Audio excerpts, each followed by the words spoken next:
Hello and welcome back. How is everybody doing? Zhenshu, welcome. First time on the show. How's your day going so far? It's been great. Just started super excited. First time on the show, and thank you for having me. Love having you. Zhenshu is a teammate of mine. I've been trying to get her to come on for a little while, and so finally, and she came to me with this topic, so we're excited to dive in, and we'll let you know what that is in a second. Ray, morning. Oh, wait, I'm assuming it's morning. I've just guessed. How's it Yeah, going? yeah, it's going great. Thanks for having me. Absolute pleasure. I don't know about you guys, but it is in the UK, it is boiling right now. So I'm just like trying not to die from the heat. But this will be nice and fun and relaxed chat today. So looking forward to it. And let's get into it. So welcome everyone to the Keys to AWS Optimization, the show where we share stories, concepts, and solutions to help you unlock your spend at AWS. My name is Stephanie Gooch, and I'm a senior optimization architect at AWS. And today we're talking about EKS optimization. So we're going to be diving into what EKS actually is. We're going to be looking at what kind of services there are you can use, a bit about Spot, some audience success stories so you can learn from how other people have done it. So there'll be all the links as normal we'll be sharing throughout the episode. And there'll be, if you're watching on YouTube, you can get all of them from below.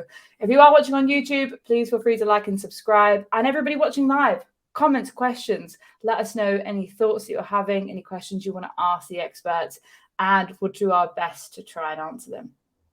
So let's go off with our 1 minute origin story for these two newcomers. So Zhenshu, do you want to go first and give us your 1 minute origin story?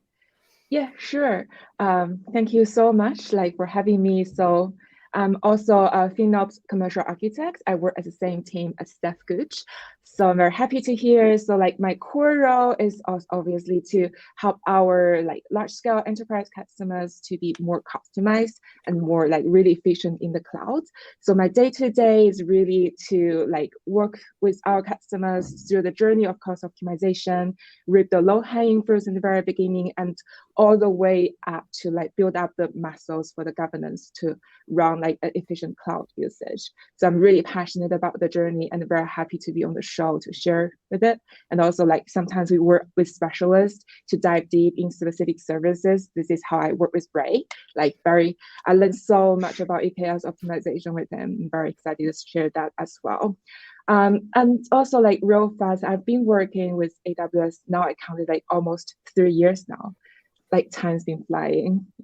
Yeah, because fun times. God, let's not think about it too much. All right, Ray. Talking of experts, do you want to give us your 1 minute origin story? Yeah, thanks for having me. So my name is Ray Alvarez Parmar. I'm a container specialist solutions architect. I've been with AWS about 6 years. I started in the enterprise section, so I was a generalist solutions architect. My background has been into enterprise architecture and software development, software architecture. So that's the space I've been with. And for the last 4 years or so, I've been a container specialist. So my specialty are things like EKS, ECS, anything that has to do with containers, but pretty much everything cloud at this point. I work with large scale customers. I specialize also in automotive and manufacturing customers. So there's a lot of car makers that I help migrate to Kubernetes, modernize stack, just generally scale and be reliable, resilient in the cloud. Yeah. All the fun things. I love it. Yeah. Looking at cars, I added to my I'm trying to that's a deep racer that I got a reinvent few years ago, but I realized it's hard to see, so I might need to do some better adjustments on it. But I realized that I should put it on display because of all the deep racer fun.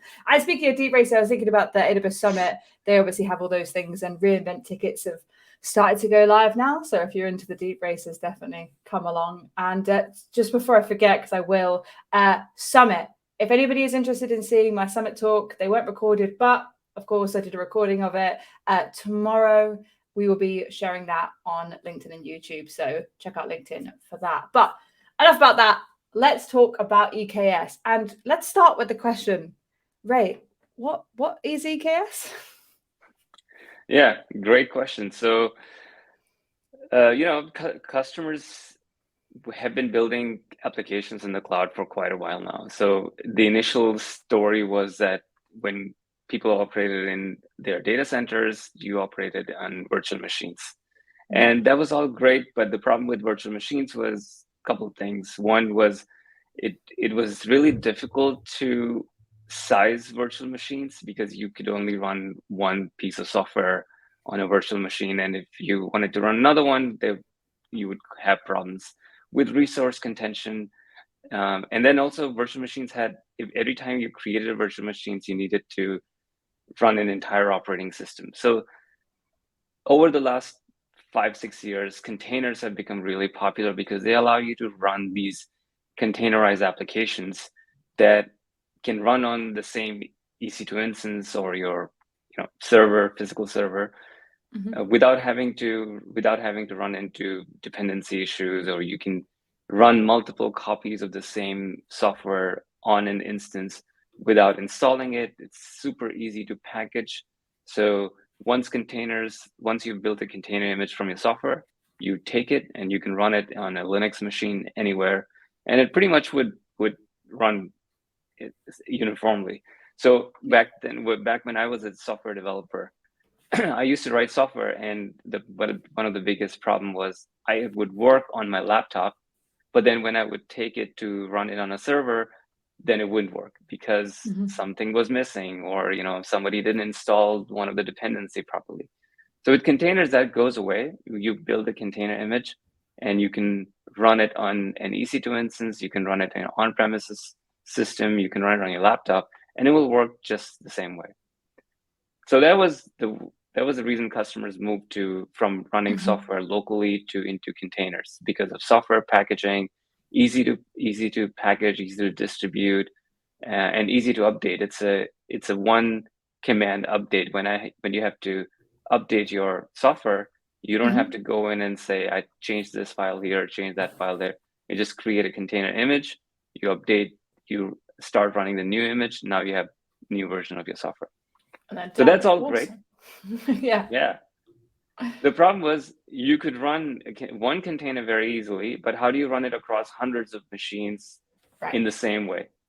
So that's when container orchestration systems came into play. In the past, we had Docker Swarm, Mesos. Now we have pretty much everyone is on AWS is running either ECS or EKS. So what's EKS? EKS is a community developed container orchestration system, which is really Kubernetes. And EKS runs a managed version of Kubernetes, because when customers, back before EKS existed, when customers were running Kubernetes in the cloud, we heard from a lot of customers that Kubernetes is difficult to run in terms of managing the control plane, scaling it really well. So they came to us and said, we'd really like to have a way to run our Kubernetes workloads, but we don't really want to run the control plane. We don't want to do the management of the cluster. AWS should do this for us. So EKS is a managed Kubernetes offering where AWS manages the Kubernetes control plane, and customers can then run their Kubernetes workloads on EC2 and Fargate. Okay. So like EKS is kind of like the managed service, like RDS is the managed service for databases. Not obviously exactly, but there's cool. Well, there you go. I've learned something. And then I want to touch on, before we dive into optimization, because obviously that's going to be the big bulk of what we're talking about. Before we talk about optimization, we wanted to touch on pricing. Do you just want to give us a quick overview of how it's priced, just so we know where it stands? Yeah, I'm going to have to look that up, because I only know about monthly cost. Fair enough, because Gentry, we talked before about there being a really good tool for EKS, haven't we? Yeah, exactly. There are actually several ways to visualize your EKS usage and the pricing.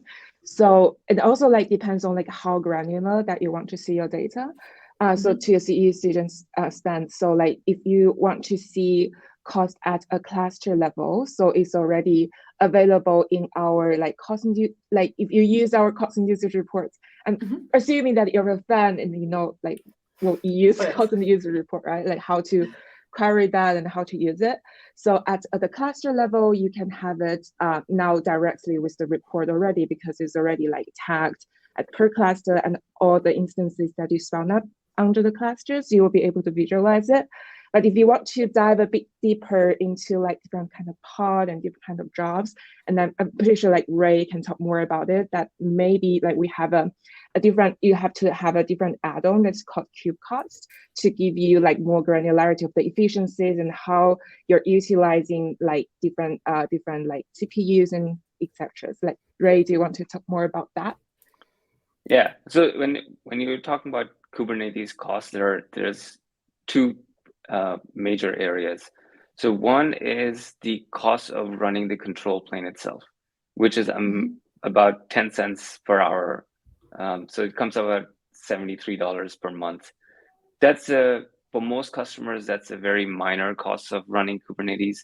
The majority of the costs that customers have to pay for is the cost of running the workload, and it's typically called the data plane cost. So the control plane cost is 10 cents per hour. The data plane cost is whatever you're running on your EC2 instance side or Fargate.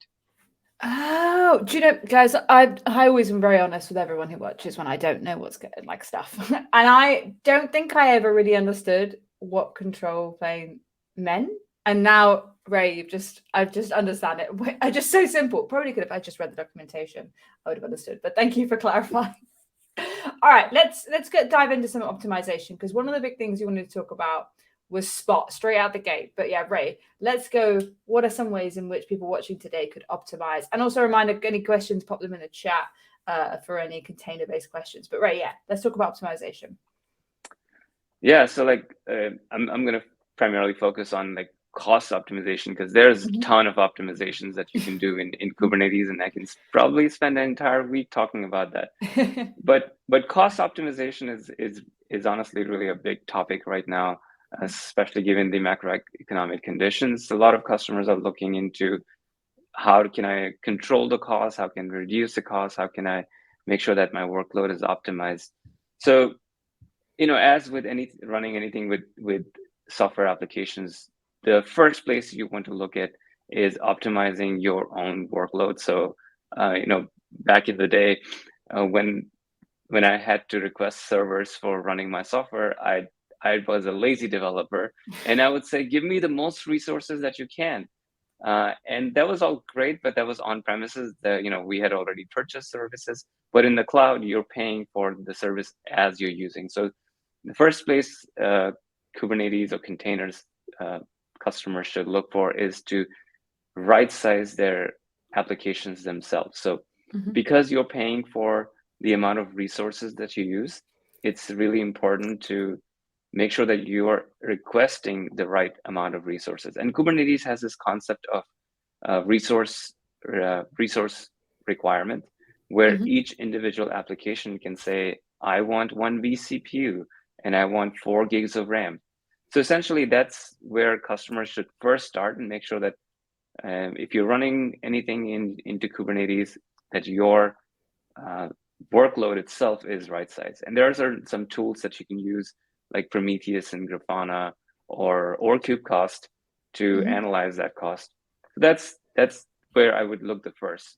The next step would be to then go and optimize the data plane itself. So like Jinji mentioned, one of the easiest way to do this is to adopt Spot, because Spot requires no changes to your setup. You basically, as long as you have an application that can potentially be interrupted with a 2-minute notice, you can adopt Spot. You don't have to do any code changes. You don't have to do major changes in your infrastructure.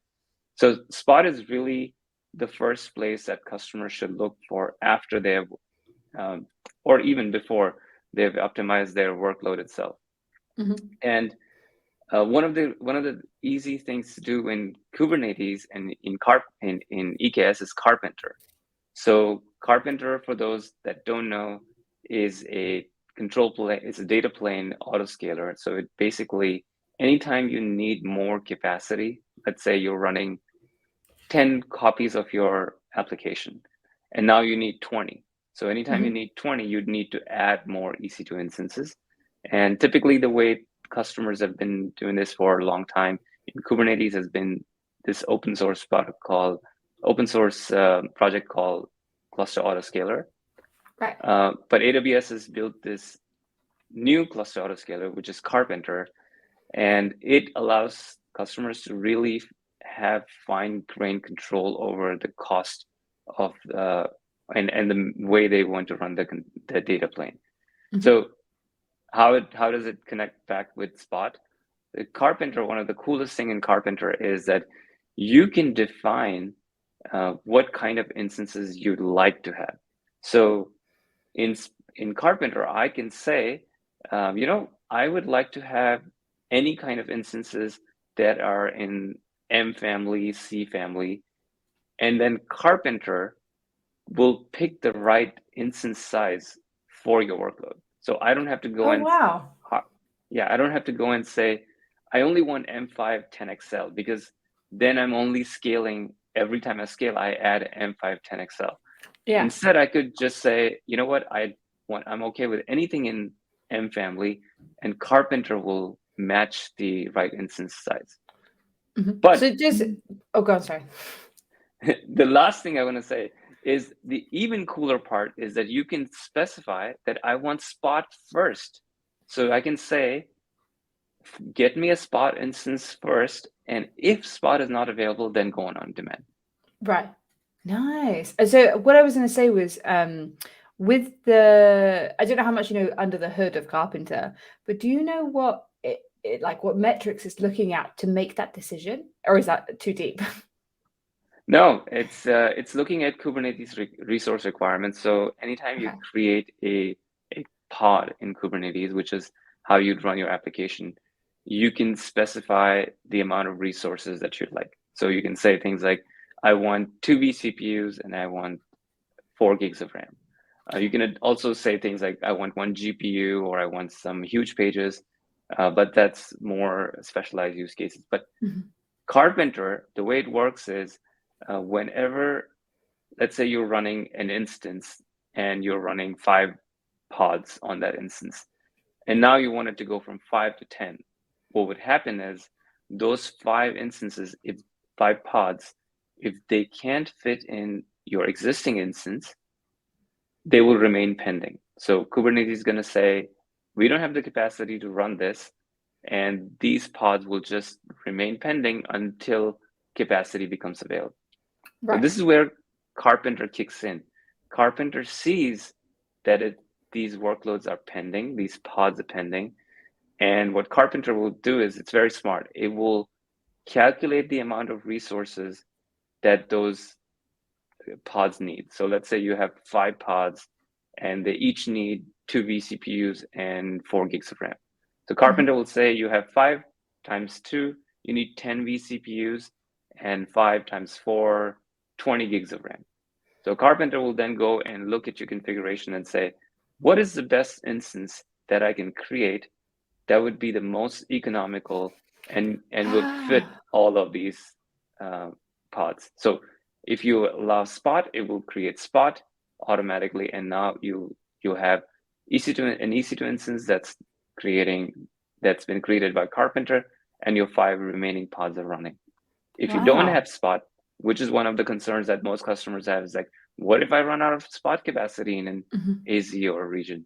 Well, then you have an easy way to say, I would go ahead and use on-demand instance in that case. Awesome. That is okay. Thank you for explaining, because that's very clear now. And so also just touching back, it's more of like a yes or no. So you were saying about, like, if you've planned your pods, like you said, like 2 vCPU, if you haven't right-sized that correctly at the start, then Karpenter would just provision the one you've said, right? So you really have to make sure that you spend time doing that right-sizing at the start, right? Yeah. Karpenter will not optimize your workload. Karpenter is a cluster autoscaler, so it looks at the EC2 instances that you're running. Yeah, but it's a great thing, and I posted a blog in the chat, and of the like you said, the importance of right sizing at that start. Otherwise, it'll keep trying to spin up that massive one. Is awesome. And if you're thinking, oh, I want to go at this Karpenter thing, there's this very cool workshop that we've recommended to check out. But yeah, awesome. Okay, cool. All right, what other bits are there? Is anything else that I feel like there's two other things that I think we spoke about before that you wanted to touch on for optimization. Yeah, so once customers have reviewed their workloads and Spot instances, I think another step to really optimize for cost is Graviton. So Graviton instances are ARM instances. They're made by AWS, and they're really, really cost effective. You know, a lot of customers have been able to save up to 40% of costs, and there's also some performance improvements that you can get with Graviton. So Graviton is also another vehicle for cost optimization. This thing with Graviton is that it is based on ARM architecture. So if your applications are built on x86, you do have to rebuild, recompile, or find libraries that are compatible with ARM. But you know, in today's age, I think most software is there. There are still some very, very special use case outliers. But for customers that are running like Python code or web applications, or even some machine learning stuff, Graviton can really help them cost optimize because of the fact that it's cheaper to run than an equivalent x86 instance. Yeah. And how does that fit in with Karpenter? Can you say to it that you can allow it to use ARM? Does it work with that, or is that like a separate part? Yeah, so Karpenter will just create EC2 instances, and since Graviton instances are also just another type of EC2 instance, you could either specify in your Karpenter provisioner, I want Graviton instances, or you can have a mix of, say, you know what, give me the best type that's available. The best type, yeah. Awesome as well. And I guess just throwing it in there, if it goes on demand and it spins up your EC2 and those fall under a savings plan, would that then go onto that as well? Yeah. So since Karpenter is just creating EC2 instances as you would, so as long as your EC2 instances are covered by reserve instances, or even capacity reservations or savings plan, those are all covered. So nothing changes there. You know, Karpenter is just going to create instances. Great. All right, we just got some questions in the chat, and then we'll touch on the last optimization before we go into customer stories. So from John, should teams try to figure out their Spot strategy during the design phase, or can they do it later on? It's really, I'd like to do everything at design time. So that's obviously preferable. But that doesn't mean that once you've implemented, you can't move to Spot. The one really key thing to know about Spot is that Spot capacity, for those that don't know, is the spare capacity that AWS has, and we make it available to customers at a much discounted rate than on-demand pricing. But the thing with Spot is that whenever we're running out of capacity, or whenever we need to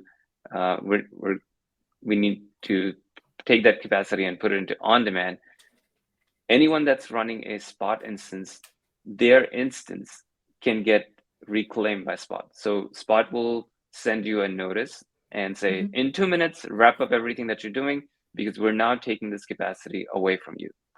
So for most applications like web applications, what does that mean?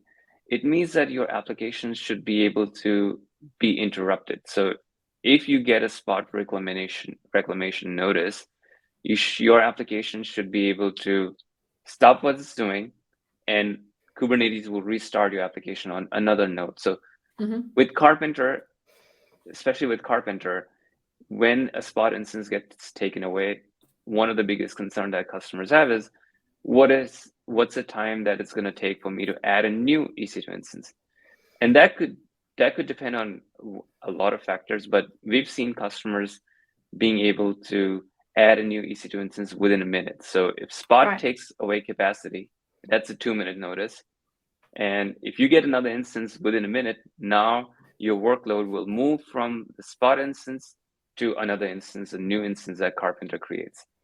So that's the design factor consideration that customers should think of. If your application can get interrupted, fine, you can move to Spot, no problems. There are applications that, for example, you're running a batch job and it takes 8 hours to run. You don't want to get it interrupted in the last 7th hour. So for those workloads, Spot is not the best use case. Although there are certain mechanisms that you can use with Spot to improve that as well. But typically that's what we see with customers, that if an application can get interrupted, Spot is a great choice.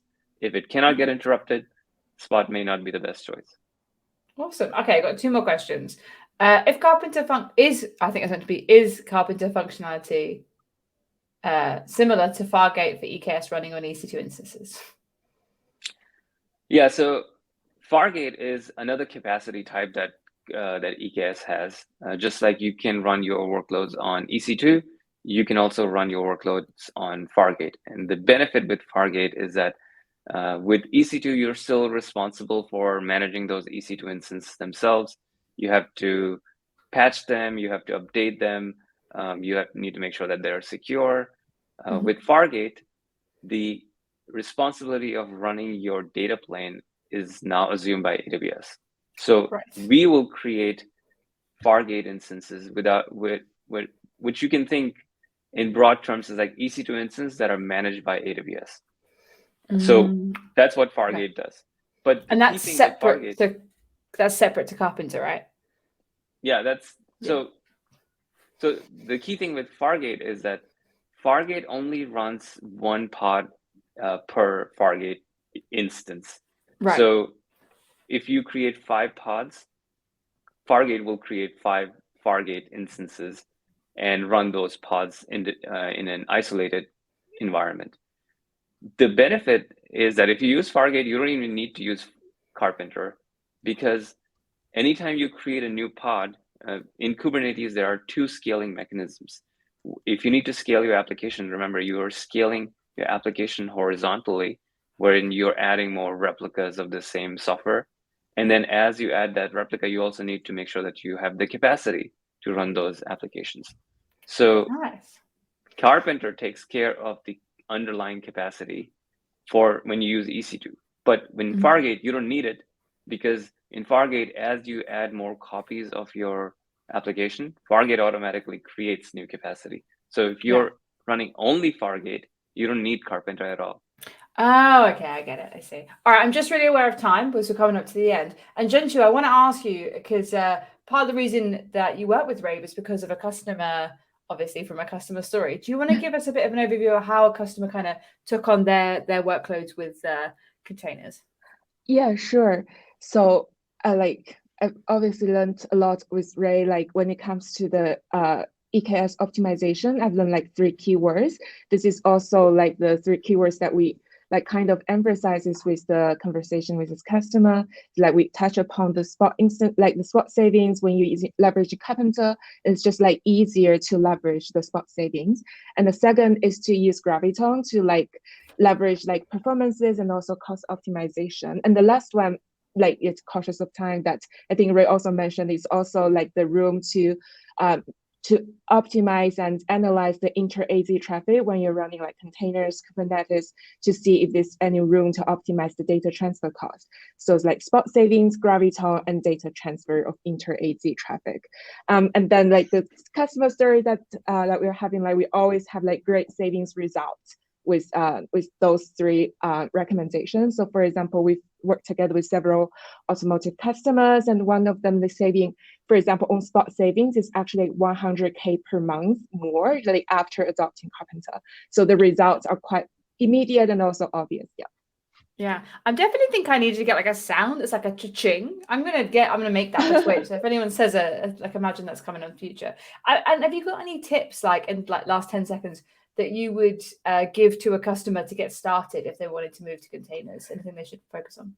Yeah, I say like define ownership, like find the application team and pass on those 3 keywords to know if they are aware of those like areas. And then once the ownership and then the area, like the points are identified, and then just like move forward. Or you can get in touch with our team and we can give you the best resources. Awesome.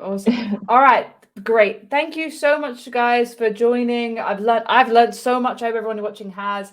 Next week we'll be talking about GovCloud and how it's special with Bryce Diggins coming back on. And thank you so much. Have a great rest of your week, and we'll see you next time. Bye.